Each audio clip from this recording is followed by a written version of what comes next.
എല്ലാ കാലവും നാദാപുരം ഇടതുപക്ഷത്തിനൊപ്പമാണെന്ന് നാദാപുരത്തെ LDF സ്ഥാനാർത്ഥി P. വസന്തം. നാദാപുരത്തെ ജനങ്ങൾ പൂർണ്ണമായി ഇടതുപക്ഷം അല്ലെങ്കിലും ഇടതുപക്ഷത്തെ ഇഷ്ടപ്പെടുന്നവരാണെന്നാണ് വസന്തത്തിന്റെ പ്രതികരണം. എല്ലാ കാലത്തും തെരഞ്ഞെടുപ്പിൽ UDF വിജയപ്രതീക്ഷ വെക്കാറുണ്ട്. എന്നാൽ തെരഞ്ഞെടുപ്പ് ഫലം വരുമ്പോൾ അത് LDFന് അനുകൂലമായിരിക്കുമെന്നും P. വസന്തം 24നോട് പറഞ്ഞു. നാദാപുരം മണ്ഡലം LDF സ്ഥാനാർത്ഥി P. വസന്തമാണ് നമ്മളോടൊപ്പം ഉള്ളത്. CPIയുടെ സ്ഥാനാർത്ഥിയാണ്.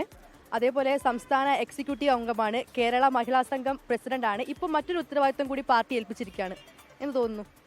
വളരെ സന്തോഷം തോന്നുന്നു. ഈ കാലഘട്ടത്തിനിടയിൽ പാർട്ടി ഏൽപ്പിച്ച എല്ലാ ഉത്തരവാദിത്തങ്ങളും സന്തോഷത്തോടു കൂടിയും ആത്മാർത്ഥതയോടു കൂടിയാണ് ഏറ്റെടുത്തിട്ടുള്ളത്. ജനങ്ങളെ സേവിക്കൽ എല്ലാ കാലത്തും ചെയ്തിട്ടുള്ളതാണ്. അവരുടെ ഇടയിൽ പ്രവർത്തിച്ചിട്ടുള്ള പരിചയം നന്നായിട്ടുണ്ട്. അതിലുപരിയായി ഇനിയൊരു ജനപ്രതിനിധി എന്നുള്ള രീതിയിലുള്ള ഉത്തരവാദിത്വം വളരെ നന്നായിട്ട് എളുപ്പത്തിൽ ചെയ്യാൻ കഴിയുമെന്നാണ് എൻ്റെ വിശ്വാസം.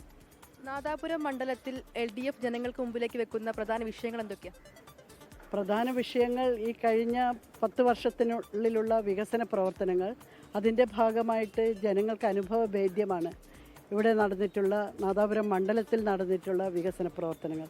അതോടൊപ്പം തന്നെ ഭാവിയിൽ കുറേ പദ്ധതികൾ തന്നെ നമ്മൾ ആവിഷ്കരിച്ച് നടപ്പാക്കാൻ തീരുമാനിച്ചിട്ടുണ്ട്. സഖാവ് വിജയൻ്റെ 2500 കോടിയുടെ വികസനങ്ങളാണ് ഈ കൊച്ചു നാദാപുരത്ത് നടന്നിട്ടുള്ളത്. ആ വികസന പ്രവർത്തനങ്ങൾ കുറേയേറെ പൂർത്തീകരിച്ചു കൊണ്ടിരിക്കുകയാണ്. അതിൻ്റെ പൂർത്തീകരണത്തിന് വേണ്ടിയിട്ടുള്ള മുന്നോട്ട് പോക്കും തീർച്ചയായിട്ടും ഉണ്ടാവും. ഇടതിൻ്റെ കോട്ടയാണ് പൊതുവെ നാദാപുരം. എങ്കിലും ഇത്തവണ UDF വലിയ പ്രതീക്ഷ നാദാപുരത്ത് വെക്കുന്നുണ്ട്. കഴിഞ്ഞ തവണ 4000-ൽ പരം വോട്ടുകൾക്കാണ് മണ്ഡലം നഷ്ടമായത്. അതെങ്ങനെ കാണുന്നു? എല്ലാ കാലവും നാദാപുരം ഇടതുപക്ഷത്തിൻ്റെ കൂടെ തന്നെയാണ്. നാദാപുരത്തെ ജനങ്ങൾ പൂർണ്ണമായിട്ട് ഇടതുപക്ഷമല്ലെങ്കിലും നാദാപുരത്തിൻ്റെ ജനങ്ങൾ ഇടതുപക്ഷത്തെയാണ് ഇഷ്ടപ്പെടുന്നത്. എല്ലാ കാലവും തിരഞ്ഞെടുപ്പ് കാലത്ത് UDF പ്രതീക്ഷയോടുകൂടി തന്നെയാണ് തെരഞ്ഞെടുപ്പിൽ വരാറുള്ളത്. പക്ഷേ പ്രായോഗികമായിട്ട് തെരഞ്ഞെടുപ്പ് ഫലം ഇടതുപക്ഷത്തിനൊപ്പമാണ് എന്നുള്ളതാണ് വസ്തുത. കഴിഞ്ഞ തവണത്തേക്കാൾ ഭൂരിപക്ഷം വർദ്ധിക്കും? തീർച്ചയായിട്ടും നല്ല ഭൂരിപക്ഷം ഉണ്ടാവുമെന്നുള്ള പ്രതീക്ഷയോടുകൂടിയാണ് മുന്നോട്ട് പോകുന്നത്.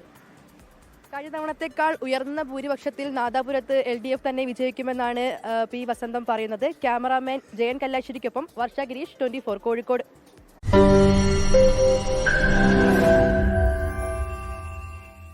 ലോകത്തെവിടെയായാലും ഏത് സമയത്തും 24 വാർത്തകളും ഓഗ്മെന്റഡ് റിയാലിറ്റി പാക്കേജുകളും എക്സ്പ്ലെയിനറുകളും വിശദമായി കാണാൻ ഞങ്ങളുടെ YouTube ചാനൽ നിങ്ങൾക്ക് സബ്സ്ക്രൈബ് ചെയ്യാം.